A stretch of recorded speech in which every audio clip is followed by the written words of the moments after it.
Hey guys, welcome to my channel. Thank you guys for watching. Today what we're working on is a 2008 Chevy Silverado. Looks like the ignition was getting stuck, but I was able to turn it with the key.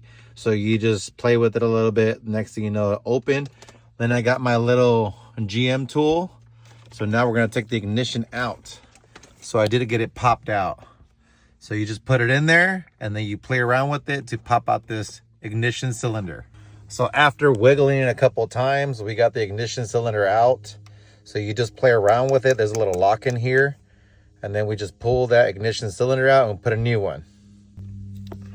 So if you can see there, when it was inside, we were pushing that lock down to release it and then pulling it out. So let's go ahead and get our new one. All right, now we're gonna put the new ignition cylinder in. So it's on the on position right now. We're gonna put it in. There we go. There we go. So now we got a working ignition cylinder. Very easy.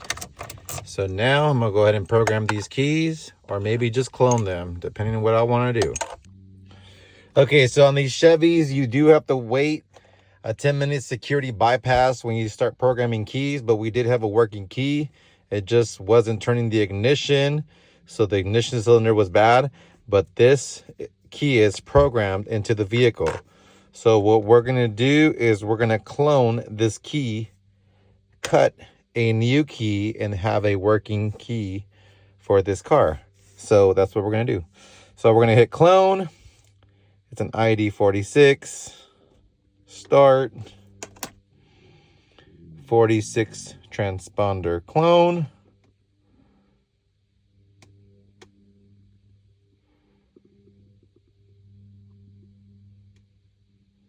So it's going to calculate the data from this original key that's already programmed to our vehicle.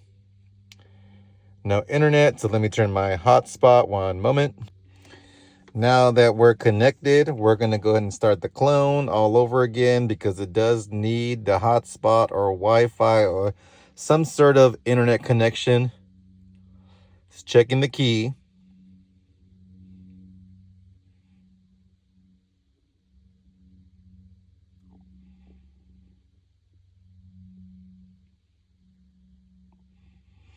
There we go. It's an original key clone. So it's going to want to sniff the data from the ignition and the key.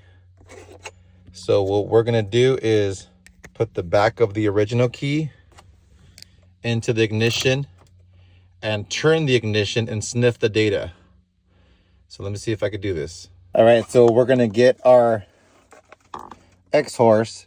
It's in the sniffing. Here goes our old key. We're going to put it under the cylinder, turn the key, turn the ignition a couple of times. There we go. It sniffed the data that quick. So it got the data from the key and the ignition. Now it's going to calculate it. It's asking me to now put the original key. That's what we're going to do.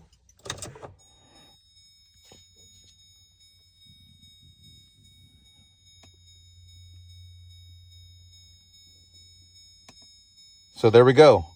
It calculated everything. This chip is cloned into the servers of the Xhorse.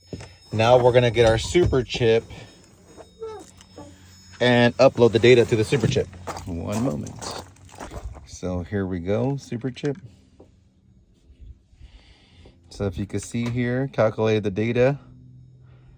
The key was detected. Now the copy was successful. So now this is a working chip for this vehicle. So let's go ahead and try it out. So if you can see here, this is a metal key. So we're going to put the chip on top just to make sure it works.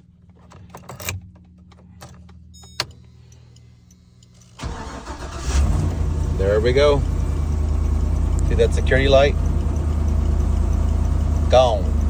So now we put this into a shell, a key shell, and now we have working keys.